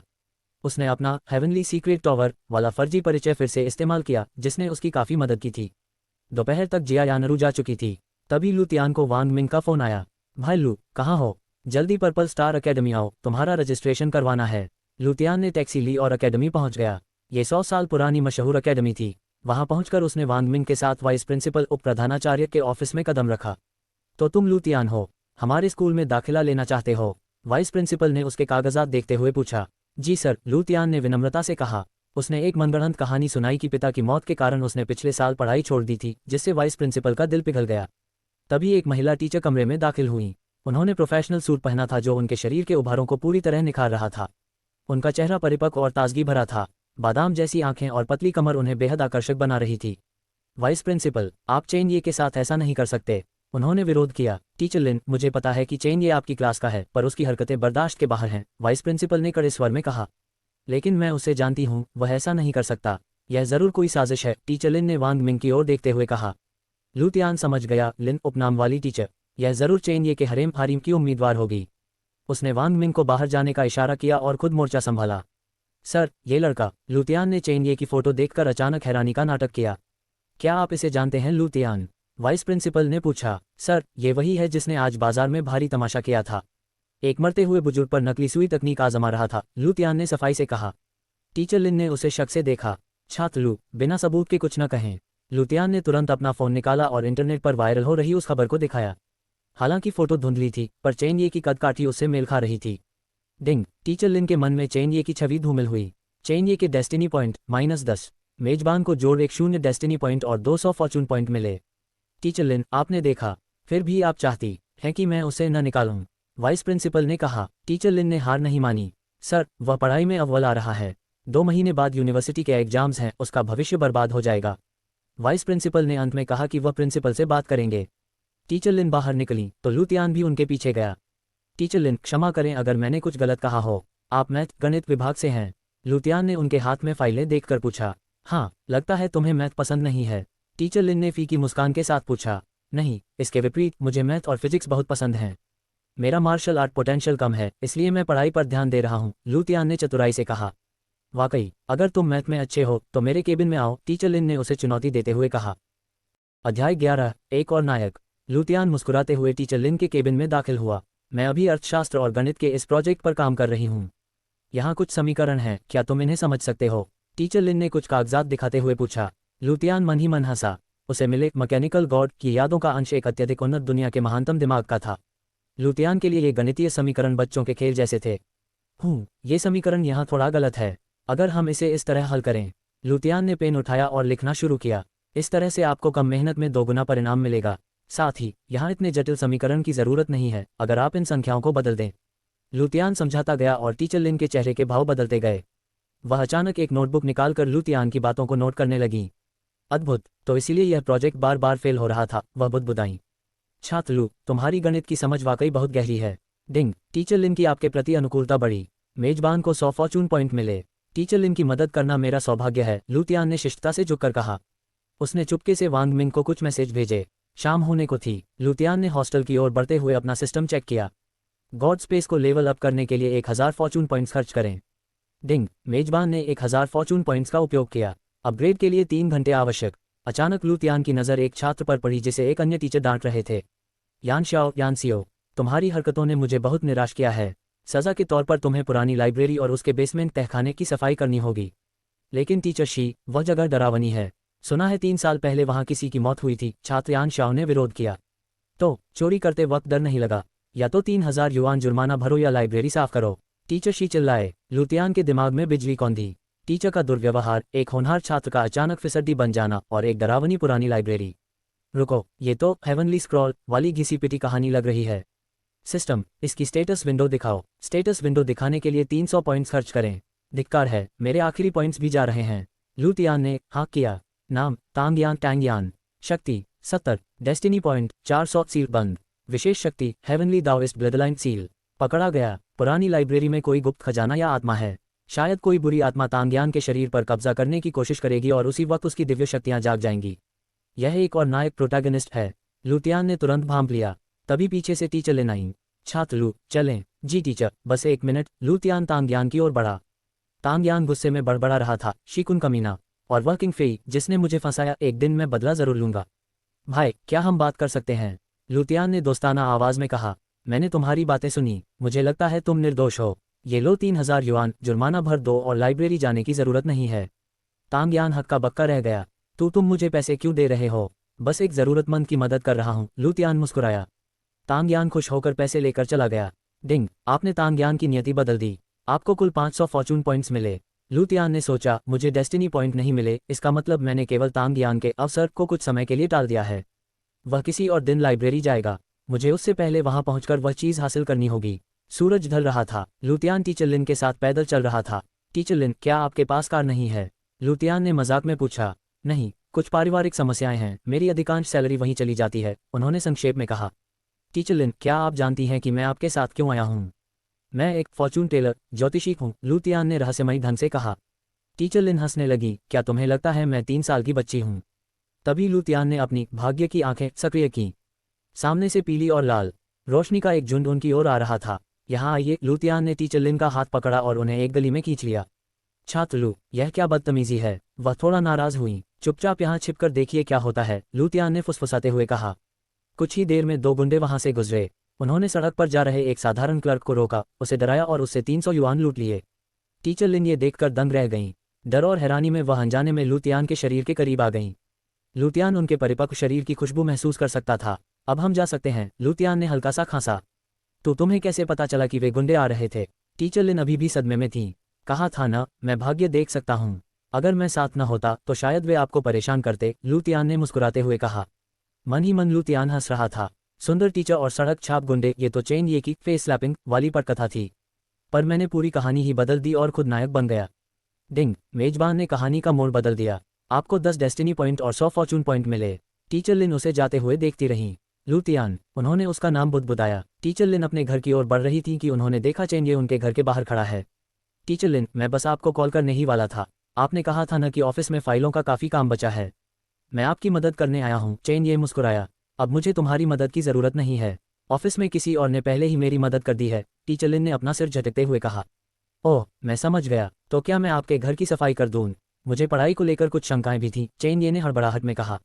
नहीं चेन ये, मैं आज बहुत थक गई हूँ, मैं तुम्हें किसी और दिन पढ़ा दूंगी, उन्होंने उसे मना कर दिया। सिस्टर रॉक्सी, आप आज इतनी अजीब बातें क्यों कर रही हैं? चेन ये चिल्ला उठा। पहली बात चेन ये, तुम्हें मुझे टीचर लिन कहकर बुलाना चाहिए। और क्या तुम्हें पता है कि तुम्हारी वजह से आज कितनी मुसीबत खड़ी हुई? लिन रॉक्सी ने तिरस्कार से कहा। तुम्हारी वजह से फान भाई अस्पताल में हैं, और तुम्हें लगता है कि मुझे नहीं पता तुमने बाजार में क्या किया? वाह टीचर लिन, मैं निर्दोष था, चेन ये ने सफाई देने की कोशिश की। चेन ये, मुझे तुमसे ऐसी उम्मीद नहीं थी, तुम एक घायल बुजुर्ग के साथ ऐसा कैसे कर सकते हो? अब तुम जाओ, मुझे आराम करना है, लिन रॉक्सी ने सलाह दी और घर के अंदर चली गईं। धिक्कार है, वह वांग मिंग मेरी साख खराब कर रहा है, चेन ये ने गुस्से में सड़क पर लात मारी। डिंग, मेजबान ने चेन ये को टीचर लिन के करीब आने से रोका। चेन ये के डेस्टिनी पॉइंट -10, मेजबान को जोड़ एक 0 डेस्टिनी पॉइंट और 200 फॉर्चून पॉइंट मिले। अस्पताल से अपने अपार्टमेंट की ओर बढ़ते हुए लुतियान के सामने ये नोटिफिकेशन चमका। वह मुस्कुराया। चेन ये अपने हारेम के लिए बहुत मेहनत कर रहा है, पर अब यहाँ मैं हूँ। लुतियान अपने अपार्टमेंट पहुंचा और दरवाज़ा खोला। अंदर का दृश्य देखकर वह सन्न रह गया। जिया यानरूप वहाँ केवल छोटे शॉर्ट्स और ब्रा पहनकर कुर्सी पर बैठी थी। क्या लुतियान, तुमने फिर से बिना खटखटाए अंदर आने की हिम्मत की? जिया यानरू कुर्सी से गिरते गिरते बची। तुम्हें दरवाज़ा बंद रखना चाहिए था, और तुम यहाँ इस हालत में क्यों बैठी हो? लुतियान ने पलटवार किया। क्योंकि तुम्हारे घर का एयर कंडीशनर ठीक से काम नहीं कर रहा है, समझे? जिया यानरू ने जल्दी से एक शर्ट पहनी और जवाब दिया, ओह वह पिछले हफ्ते खराब हो गया था। लू तियान ने आह भरी। उसने अपनी टी शर्ट उतारी जिससे जिया यानरू ने अपनी आंखें ढंक लीं, लेकिन उंगलियों के बीच से वह लू तियान के नए सुगठित शरीर को देख रही थी। इसका शरीर तो काफी मस्कुला हो गया है, उसने सोचा। लू तियान ने अपने मैकेनिकल गॉड के ज्ञान का इस्तेमाल किया और पल भर में बड़ी ठीक कर दिया। यही नहीं, उसने मशीन के डिज़ाइन में कुछ बदलाव भी किए जिससे उसकी कूलिंग क्षमता दोगुनी हो गई। एक दिन मैं इस दुनिया की सबसे बड़ी टेक्नोलॉजी कंपनी का सीईओ बनूंगा, उसने खुद से वादा किया। रात को दोनों ने साथ में खाना खाया और जिया यानरू ने थोड़ी वाइन भी पी ली। 3 कप के बाद वह पूरी तरह नशे में थी। लू तियान, तुम इस बड़ी बहन के लिए बहुत अच्छे हो, वह लड़खड़ाते हुए लू तियान के गले लग गई। सच बताओ, क्या तुम मुझ पर फिदा हो गए हो? सिस्टर जिया, आप होश में नहीं हैं। लू तियान ने उसे बेडरूम की ओर धकेला। नहीं, मुझे नहीं सोना, वह विरोध करने लगी और लू तियान की कमर पकड़ ली। दोनों का संतुलन बिगड़ा और वे सीधे बिस्तर पर जा गिरे। लू तियान का चेहरा जिया यानरू के उभरे हुए वक्ष ट्विन पीक्स के बीच दब गया। ओह कितनी कोमलता है, मुझे नहीं पता था कि ये इतने बड़े हैं। लू तियान के मन में शैतानी विचार आने लगे, पर फिर उसे याद आया कि जिया यानरू ने उसकी जान बचाई थी। उसने खुद पर काबू पाया और जिया यानरू को कंबल ओढ़ा दिया। जाने से पहले उसने उसके होठों पर एक छोटा सा किस किया और कमरे से बाहर भाग गया। उसके जाने के बाद जिया यानरू ने धीरे से अपनी आंखें खोलीं और बुदबुदाई ठरकी। डिंग, गॉड स्पेस का लेवल बढ़ा। नई सुविधाएं। 1. स्टोरेज, अब आप साधारण वस्तुओं को गॉड स्पेस में रख सकते हैं। 2. स्कैनिंग, आप किसी भी जीवित या निर्जीव वस्तु को स्कैन करके उसका सटीक अनुकरण सिमुलेशन गॉड स्पेस के भीतर बना सकते हैं। लू तियान ने अपनी रून मास्टर की सामग्री उठाई और गॉड स्पेस के भीतर गया। अब मैं यहाँ ताबीज बनाने का अभ्यास करूंगा। जब तक मैं रून मास्टर नहीं बन जाता, मैं बाहर नहीं निकलूंगा। गॉड स्पेस के भीतर लू तियान ही एकमात्र शासक है। वह यहाँ एक ब्रश लाकर उससे 100 ब्रश बना सकता है। चूंकि यहाँ समय बाहर की तुलना में 5 गुना तेज चलता है, इसलिए ये किसी भी चीज़ के अभ्यास के लिए सबसे अच्छी जगह है। यहाँ न तो सामग्री की कमी है और न ही समय की। अलग अलग प्रकार के शिलालेख इंस्क्रिप्शंस बनाने के लिए मुख्य सामग्री एक ही रहती है, जबकि सहायक सामग्री बदल जाती है। मैंने आड़ू की लकड़ी पीच वुड से बना कागज़ खरीदा है। ताबीज बनाने के लिए ये सबसे अच्छा कागज़ है। मैंने स्याही भी तैयार कर ली है। मेरे पास वर्तमान में 150 ऊर्जा एनर्जी है ना? लू तियान ने सोचा। बहन किंग्याओ, यह ऊर्जा बिंदु क्या दर्शाते हैं? क्या यह मार्शल आर्टिस्ट की आंतरिक ऊर्जा इंटरनल एनर्जी के समान है? लू तियान ने पूछा। यह ऊर्जा पट्टी तुम्हारी आत्मा की ऊर्जा सोल एनर्जी को दर्शाती है। आत्मा की ऊर्जा ब्रह्मांड में मौजूद सबसे सामान्य प्रकार की ऊर्जाओं में से एक है। इसका उपयोग विभिन्न चीज़ों में किया जा सकता है और रून बनाना उनमें से एक है। इसके अलावा आत्मा की ऊर्जा को कई प्रकार की ऊर्जाओं में बदला जा सकता है। समझ गया, तो यह आंतरिक ऊर्जा से अलग है। लू तियान ने सिर हिलाया। ताबीजों की 9 श्रेणियां रैंक्स होती हैं। श्रेणी 1 बनाना सबसे आसान है, जबकि श्रेणी 9 सबसे कठिन। लू तियान की डायरी में श्रेणी 3 तक की जानकारी थी, जो फिलहाल उसके लिए काफ़ी थी। श्रेणी 1 का प्रत्येक ताबीज बनाने में 20 ऊर्जा खर्च होती थी। यानी वास्तविक दुनिया में वह एक बार में 7 ताबीज बना सकता था। लेकिन रून नक्काशी एक पैसा फूंकने वाला पेशा है। एक नौसिखिया रून मास्टर की सफलता दर केवल 30% होती है, यानी 10 में से शायद 3 ताबीज ही सही बन पाते। लेकिन लू तियान के पास गॉड स्पेस था, जहां वह असीमित अभ्यास कर सकता था। ब्रश को स्थिर रखो और अपनी ऊर्जा को इसमें प्रवाहित होने दो। लू तियान ने आंखें बंद की और उसके हाथ तेजी से चले। भले ही ये केवल एक फायरबॉल ताबीज फायरबॉल टालिस्मन था, लेकिन लू तियान जैसे नए व्यक्ति के लिए रून का ढांचा बहुत जटिल था। धमाका, लू तियान से एक गलती हुई और कागज जलकर राख हो गया। शुक्र है कि वह गॉड स्पेस के भीतर असीमित ऊर्जा का उपयोग कर सकता था। मैं इसे ठीक से नहीं कर पा रहा हूँ। समस्या कहाँ है? लू तियान ने तेवर चढ़ाए। तभी उसे कुछ याद आया। रून बनाना, क्या ये सुलेखन कैलिग्राफी जैसा नहीं है? उसके पास 4 कलाओं के देवता की विरासत थी। उसे वह बूढ़ा व्यक्ति याद आया जिसने ब्रश से एक शब्द लिखा था और वह शब्द जीवंत हो उठा था। सुलेखन और रून नक्काशी, ये एक ही पेड़ की अलग अलग शाखाएं हैं। लू तियान को आत्मज्ञान हुआ। इस बार उसने अपने सुलेखन के हुनर का इस्तेमाल किया। उसके हाथ बहते पानी की तरह चले। उसे लगा कि रून का ढांचा कुछ और नहीं बल्कि एक जटिल सुलेखन कला है। अचानक कागज चमक उठा। असंभव, तुमने सिर्फ 3 घंटों में ताबीज बनाना सीख लिया। सु किंग्याओ का चेहरा हैरान था। क्यों? मुझे तो ये धीमा लग रहा है। एक बनाने में 30 मिनट लग गए। लू तियान ने आह भरी। सु किंग्याओ को लगा कि वह लू तियान को मुक्का मार दे। उसकी दुनिया में बुनियादी ताबीज सीखने में लोगों को महीनों लग जाते थे। लू तियान ने गॉड स्पेस में 10 घंटे बिताए, जो वास्तविकता में केवल 2 घंटे थे। उसने फायरबॉल, विंडवॉक, अर्थशील्ड और बॉडी फिक्सिंग ताबीजों में महारत हासिल कर ली। बहन किंग्याओ, आप लोग एक पत्थर पर बैठकर हजारों साल तक कैसे साधना कर लेते हैं? क्या आप बोर नहीं होते? लू तियान ने घास पर लेटते हुए पूछा। जब अस्तित्व पर संकट हो तो तुम्हें अपनी ताकत बढ़ाने के अलावा कुछ नहीं सूझता। तब हजारों साल भी एक पल जैसे लगते हैं। सु किंग्याओ ने एक फीकी मुस्कान दी। फिर उसने अपनी कहानी सुनाई कि कैसे वह थरीवॉइड डाओइस्ट से लड़ते हुए इस सिस्टम की आत्मा बन गई। लू तियान खड़ा हुआ और सु किंग्याओ की ओर देखा। बहन किंग्याओ, चिंता मत करो। जब मैं शक्तिशाली बन जाऊंगा तो मैं तुम्हें तुम्हारी दुनिया में वापस ले जाऊंगा। मैं तुम्हारे लिए सबसे शक्तिशाली दिव्य शरीर बनाऊंगा। सुकिंग्याओ अपनी हंसी नहीं रोक पाए, लेकिन उसकी आंखों के कोने में एक आंसू छलक आया। ठीक है छोटे लू, तुम्हें अपना वादा पूरा करना होगा। वास्तविक दुनिया में अब आधी रात बीत चुकी थी। लुतियान ने अभ्यास को हकीकत में बदला। 3 घंटों की मेहनत के बाद उसने सफलतापूर्वक 3 ताबीज बनाए, 2 फायरबॉल और एक अर्थशील्ड। चलो आखिरकार मेरे पास अपनी जान बचाने के कुछ पुख्ता इंतजाम हो गए हैं। कल उसे पर्पल स्टार एकेडमी जाना था और अब वह तैयार था। ममम, क्या सुबह हो गई? जिया यानरू ने अंगड़ाई लेते हुए आंखें खोलीं। धिक्कार है, मेरी शराब सहने की क्षमता कितनी कम है।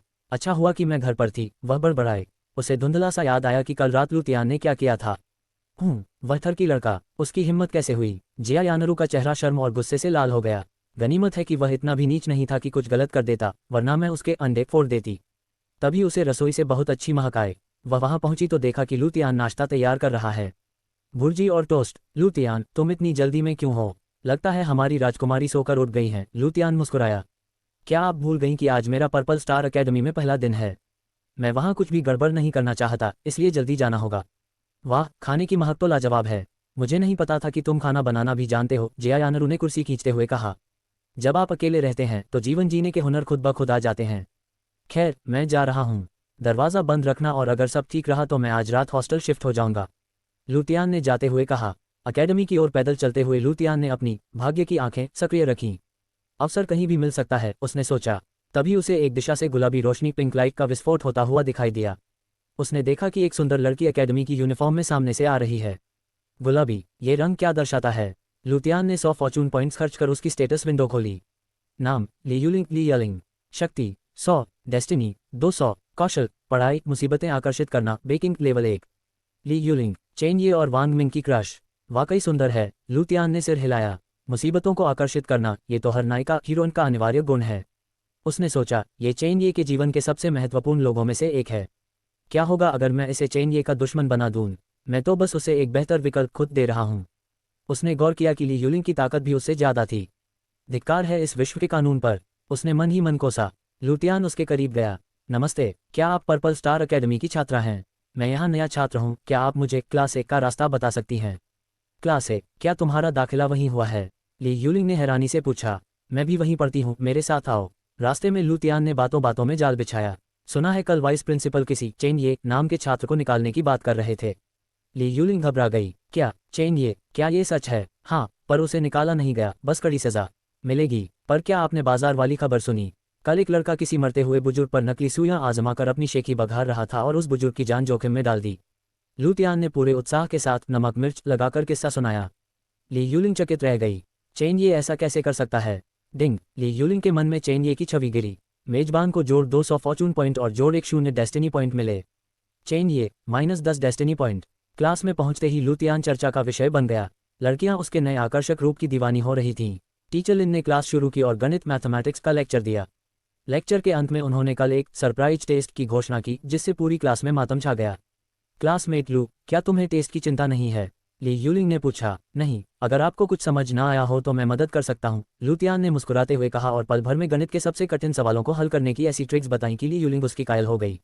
क्लास के बाद लुतियान वॉशरूम में वांग मिंग से मिला। वांग मिंग परेशान था क्योंकि प्रिंसिपल ने हस्तक्षेप करके चेन ये का निष्कासन एक्सपल्जन रुकवा दिया था।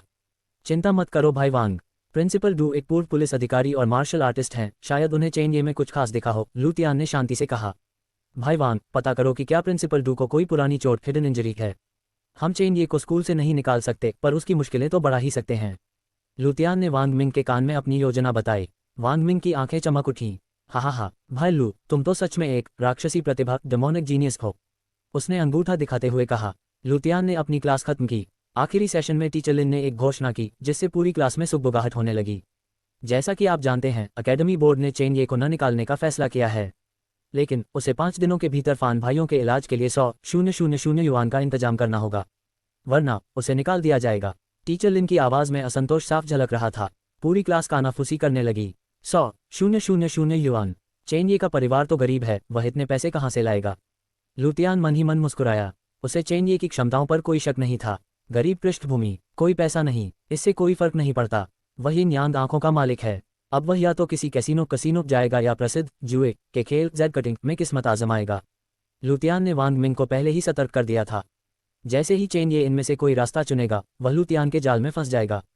साथ ही लूतियान ने वांग मिंग के प्रभाव से चेन ये की बदनामी की खबरें आग की तरह फैला दी थीं। डिंग, चेन ये की साख और गिरी। मेजबान को जोड़ 2-0 डेस्टिनी पॉइंट मिले। प्रिंसिपल डू एक महत्वपूर्ण मोहरा हैं। उन्हें मारना नहीं, मैं इतना क्रूर नहीं हूँ। बस उन्हें ऐसी स्थिति में पहुंचा दूंगा कि चाहकर भी वे चेन ये की मदद न कर सकें। छात्र लू, मेरे ऑफिस आओ, मुझे फिर से कुछ काम में तुम्हारी मदद चाहिए, टीचर लिन ने आवाज़ दी। लूतियान ने फिर से लिन रोक्सी की मदद की। उसके गहरे ज्ञान को देखकर वह दंग रह गई थी। लूतियान, तुम्हारी समझ को देखते हुए टॉप यूनिवर्सिटी में जाना मुश्किल नहीं होगा, बस पढ़ाई में ढील मत देना। मैं समझ गया टीचर। क्या मैं आज भी आपको घर तक छोड़ दूँ? लूतियान ने शरारत से पूछा। क्यों, क्या फिर से कोई मुसीबत आने वाली है? टीचर लिन ने हंसते हुए पूछा। नहीं, पर मुझे लगता है आज आपको कोई खुशी मिलेगी। तभी लूतियान ने पूछा, टीचर लिन, क्या मैं पुरानी लाइब्रेरी से कुछ किताबें उधार ले सकता हूँ? टीचर लिन ने अपना टोकन उसे दे दिया।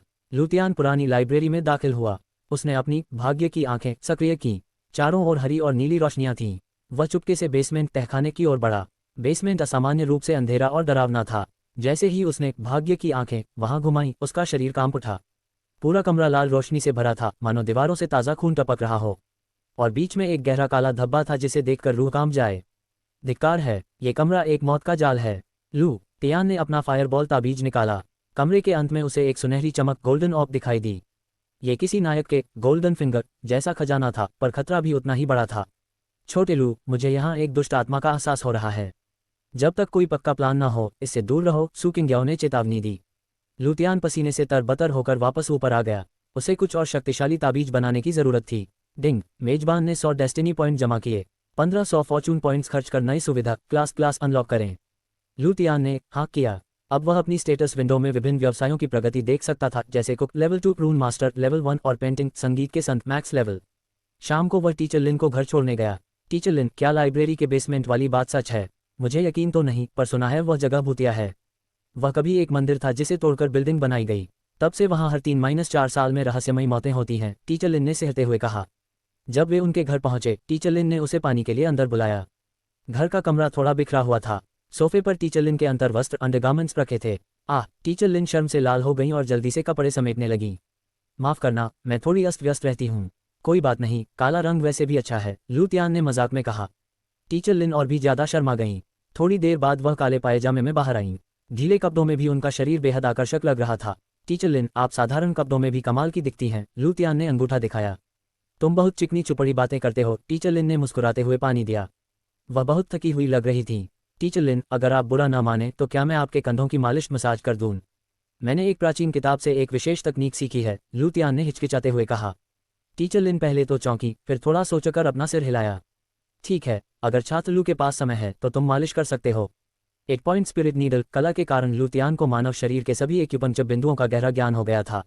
वह टीचर लिन के पीछे खड़ा हुआ और अपनी 20 ऊर्जा बिंदुओं का उपयोग करते हुए उनके कंधों पर दबाव डालना शुरू किया। टीचर लिन को अपने शरीर में बिजली की लहर दौड़ती हुई महसूस हुई। लूतियान की मालिश का तरीका इतना सटीक था कि वह कांप उठी। आटिल्ड, टीचर लिन के मुंह से सिसकारी निकल गई, जिसे उन्होंने तुरंत हाथ से ढक लिया। हे भगवान, मैं ऐसी आवाज़ें कैसे निकाल सकती हूँ? पर यह बहुत सुकून दे रहा है। सिस्टर रोक्सी, आपकी मांसपेशियां बहुत तनी हुई हैं, बस खुद को ढीला छोड़ दीजिए, लूतियान ने मधुर स्वर में कहा।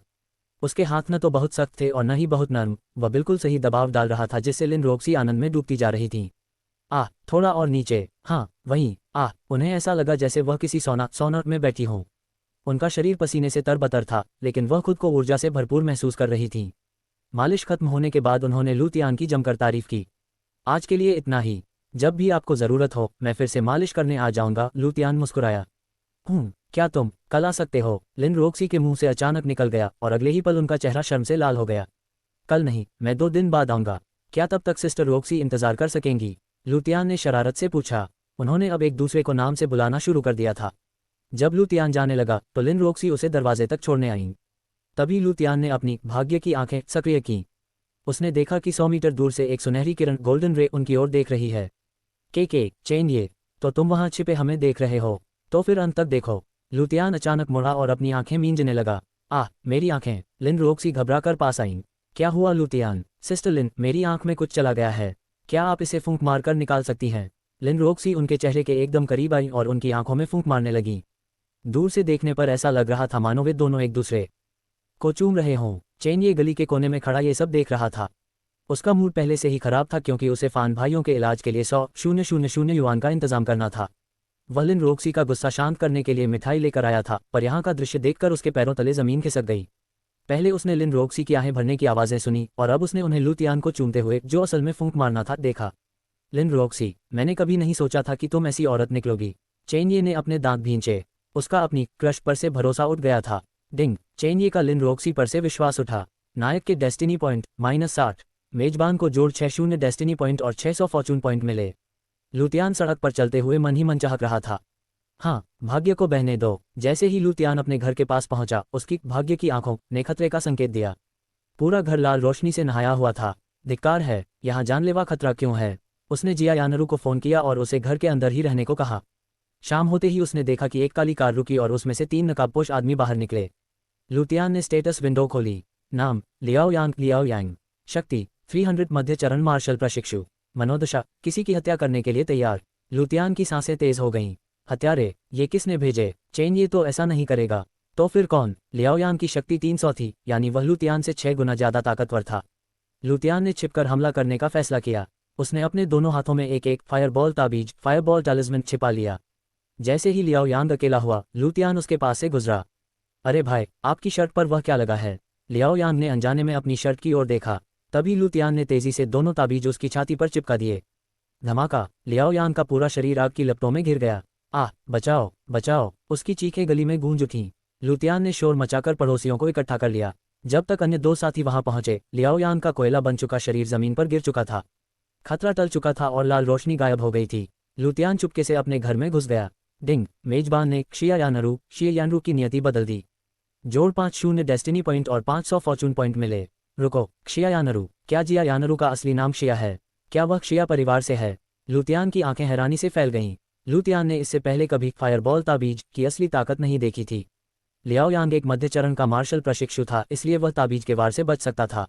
यही कारण था कि लुतियान ने अपनी जान जोखिम में डालकर उसके करीब जाने का फैसला किया और एक साथ 2 ताबीजों का उपयोग किया। उसे उम्मीद नहीं थी कि यह इतना प्रभावी होगा। ये किसी को पेट्रोल से जलाने से भी कहीं ज्यादा शक्तिशाली था। पर जिया यानरू की असली पहचान क्या है? उसका उपनाम शिया है। क्या वे लोग उसे ही मारने आए थे? लुतियान ने सोचा। जब लुतियान घर पहुंचा तो जिया यानरू ने घबराते हुए बाहर के हंगामे के बारे में पूछा। लुतियान ने बस इतना कहा कि बाहर कोई जलकर मर गया है। जिया यानरू ये सुनकर सहम गई। लुतियान ने उसे खाना बनाने को कहा और बातों बातों में उसे शिया यानरू के नाम से पुकारा। जिया के हाथ से चॉपस्टिक्स गिर गईं। सिस्टर जिया, क्या आप कुछ कहना चाहती हैं? लुतियान ने मुस्कुराते हुए पूछा। मैं कुछ नहीं जानती। शिया यानरू बहुत पहले मर चुकी है, उसने कांपते स्वर में कहा और सोने चली गई। लुतियान समझ गया कि उसका अतीत बहुत गहरा है। जब तक वह किराया दे रही है, मुझे कोई समस्या नहीं है, उसने मजाक में सोचा। उसने अपना नया मैकबुक खोला और मैकेनिकल गॉड के ज्ञान का उपयोग करके एक ट्रैकिंग सॉफ्टवेयर विकसित किया। उसने चेनये को एक मालवेयर लिंक भेजा, जिसे पैसे की तंगी के कारण चेनये ने बिना सोचे क्लिक कर दिया। मैकबुक की स्क्रीन पर एक लाल बिंदु चमकने लगा। चेनये हिल रहा था। वह शहर के पश्चिमी हिस्से की ओर जा रहा था। ओह, ये तो एक अंडरग्राउंड कैसीनो है। लुतियान ने तुरंत वांग मिंग को फोन किया। पता चला कि वह कैसीनो क्रिम्सन वुल्फ गैंग का है और उसका मैनेजर वही ली गोंग है जिसे लुतियान ने कल डराया था। उसने ली गोंग को फोन मिलाया। भाई ली, मैं लुतियान बोल रहा हूँ। आपके कैसीनो में एक संदिग्ध युवक आया है। उसे पैसे मत जीतने देना। वह बहुत खतरनाक है। उसे काबू करने के लिए कम से कम उच्च चरण हाई स्टेज का मार्शल प्रशिक्षु चाहिए होगा। लीगोंग पहले तो हंसा, पर लुतियान की गंभीरता को देखकर उसने अपने आदमियों को सतर्क कर दिया। कैसीनो के भीतर चेनये अपनी यिन यांग आंखों का जादू दिखा रहा था। उसने 100 युआन से शुरू किया और देखते ही देखते 30,000 युआन जीत लिए। डीलर पसीने पसीने था। उसे समझ नहीं आ रहा था कि यह लड़का उसकी हर चाल को पहले ही कैसे भांप रहा है। मैं जीत गया, 90,000 युआन। चेनये ने अपने कार्ड दिखाए। वहाँ रॉयल फ्लश था। असंभव, ये कैसे हो सकता है? डीलर चिल्लाया। तभी ली गोंग वहां पहुंचा। रुको, हमारे कैसीनो के नियमों के अनुसार एक मेहमान 10,000 युआन से ज्यादा का दाम नहीं लगा सकता। ये राउंड अमान्य है, ली गोंग ने ठंडा स्वर में कहा। क्या? मैंने ऐसे किसी नियम के बारे में नहीं सुना। बाकी सब तो लगा रहे हैं, चेनये ने उपहास किया। नियम मैं बनाता हूँ। अपनी 10,000 की मूल रकम लो और यहाँ से दफा हो जाओ। ली गोंग ने चाकू जैसा तेज स्वर निकाला। और अगर मैं अपने जीते हुए पैसे लेकर ही जाना चाहूँ तो? चेनये की आंखों में एक अजीब सी चमक कौंधी। तो फिर तुम यहाँ से जिंदा वापस नहीं जाओगे, ली गोंग ने इशारा किया। तुरंत उसके 2 हटे कट्टे अंगरक्षक भाई ब्लैक और भाई सन चेनये के सामने आकर खड़े हो गए। चेनये ने एक कुटिल मुस्कान दी। उसकी आंखों की शक्ति अब और बढ़ रही थी। इस चूजे की टांगें तोड़ दो और इसे बाहर फेंक दो, ली गोंग ने आदेश दिया। चेनये की यिन यांग आंखें विरोधी की हर चाल को धीमी गति स्लो मोशन में दिखा सकती थीं। इससे उसे सामने वाले की तकनीक की कमियां खोजने में मदद मिलती थी। यही कारण था कि चेन ये अपने से ऊंचे स्तर के मार्शल आर्टिस्ट से भी लोहा ले सकता था। लेकिन कैसीनो के उन तीनों लड़ाकों के हमले इतने तालमेल वाले थे कि चेन ये को पीछे हटने पर मजबूर होना पड़ा। उसने हवा में छलांग लगाई और पीछे की ओर कूदा। धिक्कार है, यहाँ से निकलना ही बेहतर है। पकड़ो उसे, वह भाग रहा है, ली गोंग चिल्लाया। विंडगेल स्टेप्स, विंडगेल स्टेप्स। चेन ये ने अपनी गति बढ़ाई और निकास द्वार की ओर भागा। वहां खड़े सुरक्षाकर्मियों को उसने आसानी से धूल चटा दी और कैसीनो से बाहर निकल गया। नरक में जाओ, वह इतनी दूर कैसे निकल गया? भाईसन ने कोसा। लगता है उसने कोई उच्च स्तरीय मूवमेंट तकनीक सीखी है। धिक्कार है, ली गोंग ने गुस्से में कहा। पर मन ही मन उसने सोचा, लूतियान ने आज मुझे बड़े नुकसान से बचा लिया। तभी लूतियान का फोन आया। भाई ली, लगता है वह चूजा भाग निकला है न? लूतियान ने चुटकी ली। छोटा भाई लू, तुम्हारी चेतावनी के लिए शुक्रिया, हमें ज्यादा नुकसान नहीं हुआ, ली गोंग ने जवाब दिया। लूतियान ने उससे लड़ाई की सीसीटीवी फुटेज मंगवाई ताकि वह चेन ये की शक्तियों का विश्लेषण कर सके। डिंग, मेजबान ने चेन ये का अवसर छीन लिया। चेन ये -10 डेस्टिनी पॉइंट। मेजबान को जोड़ 1 डेस्टिनी पॉइंट और 200 फॉर्चून पॉइंट मिले। लूतियान ने गॉड स्पेस में उस लड़ाई का सिमुलेशन अनुकरण शुरू किया। उसने 200 फॉर्चून पॉइंट्स खर्च किए और उसके सामने चेन ये, ली गोंग और अन्य लड़ाकों की आकृतियां जीवंत हो उठीं। चेन ये के हर मुंह के, जिसे रैपिड थंडर फिस्ट कहा जाता था, की बारीकियों को लूतियान ने गौर से देखा। बहन किंग्याओ, क्या आप इसकी कमियां बता सकती हैं? बिल्कुल, सू किंग्याओ ने हवा में तैरते हुए कहा। चेन ये की चालें तेज हैं पर वह अनुभवहीन है। उसके मुंह के थोड़े सख्त हैं। अगर वह अपने कंधे को थोड़ा नीचे रखता तो उसकी ताकत बढ़ जाती। उसकी आंतरिक ऊर्जा भी अभी स्थिर नहीं है। लूतियान ने 7 बार सिमुलेशन को दोहराया और अंत में ऐसी रणनीति बनाई जिससे चेन ये को हराया जा सके। भले ही मैं खुद न लड़ सकूं, पर मैं किसी मार्शल आर्टिस्ट को इसकी कमजोरी बताकर उसे खत्म करवा सकता हूं, लूतियान ने कुटिलता से सोचा। उसने गॉड स्पेस में 7 घंटे बिताकर फ्रोजन एरो ताबीज, फ्रोजन एरो टैलिस्मन और स्कैटर्ड थंडर ताबीज, स्कैटर्ड थंडर टैलिस्मन बनाने में महारत हासिल की। जब लूतियान वास्तविकता में वापस आया तो आधी रात हो चुकी थी।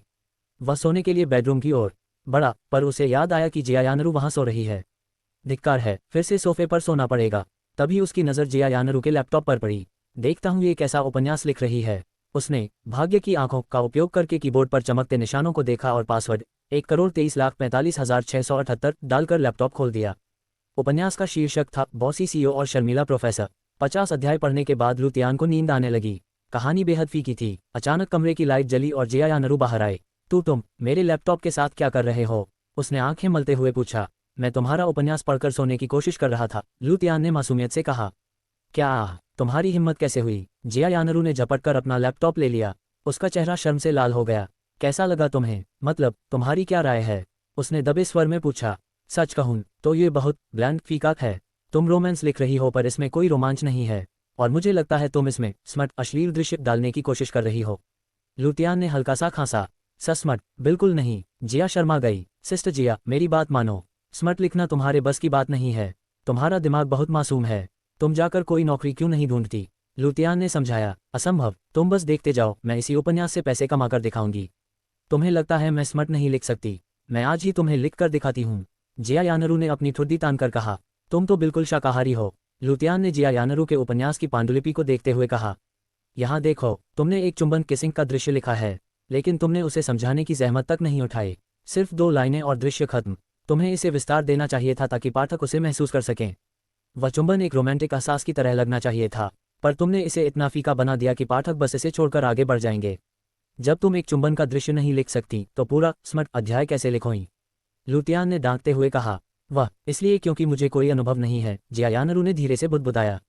पर उसे याद आया कि कैसे लूतियान ने कल उसके होठों को चूमा था और उसका चेहरा शर्म से लाल हो गया। लूतियान घबराकर 2 कदम पीछे हट गया। नहीं, इसे कैसे पता? वह तो सो रही थी। बातों बातों में जिया यानरू ने लूतियान को इमोशनल ब्लैकमेल करना शुरू कर दिया। तुमने कल रात मेरी शुद्धता के साथ खिलवाड़ किया है। अब तुम्हें जिम्मेदारी लेनी होगी और मेरे उपन्यास के रोमांटिक दृश्यों को लिखने में मेरी मदद करनी होगी। क्या तुम गंभीर हो? लूतियान ने दांत पीसते हुए पूछा। बिल्कुल, जिया ने सिर हिलाया। ठीक है, पर बेहतरीन दृश्य लिखने के लिए तुम्हें पहले उन्हें अनुभव करना होगा। क्या तुम तैयार हो? इससे पहले कि जिया कुछ समझ पाती, लूतियान ने उसे कमर से पकड़कर अपनी ओर खींचा और उसके होठों को अपने होठों से सील कर दिया। जिया ने शुरू में संघर्ष किया, पर जल्द ही वह उस अजीब एहसास में खो गई। उनके बीच एक गहरा और भावुक चुंबन हुआ। जब वे अलग हुए तो दोनों की सांसें फूल रही थीं। तो ऐसा होता है एक चुंबन का एहसास, जिया ने लूतियान को गौर से देखते हुए कहा। उसने लूतियान को सजा के तौर पर सोफे पर सोने का आदेश दिया और बेडरूम में चली गई। अकेले बिस्तर पर लेटी जिया यानरू की आंखें नम थीं। उसे लूतियान की वह बात याद आई कि कैसे उसने उसे बचाने के लिए किसी की हत्या की थी। क्षिया परिवार, क्षिया फैमिली, मैंने सब छोड़ दिया फिर भी तुम मेरा पीछा नहीं छोड़ रहे। मैं लुतियान की जान जोखिम में नहीं डाल सकती।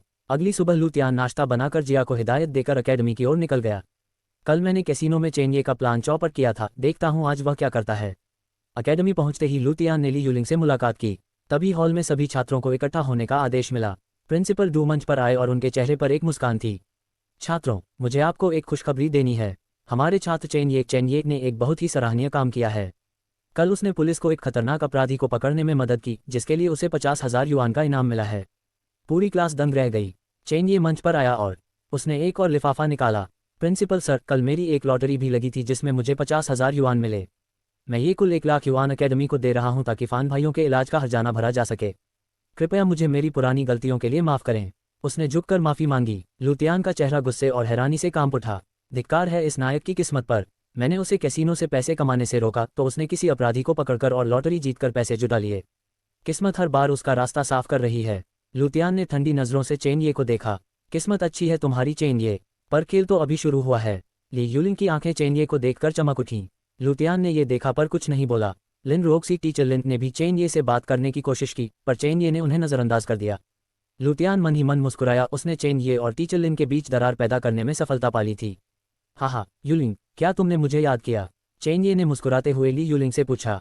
तुम्हें कौन याद करेगा? ली यूलिंग ने हल्का सा मुंह बिचकाया।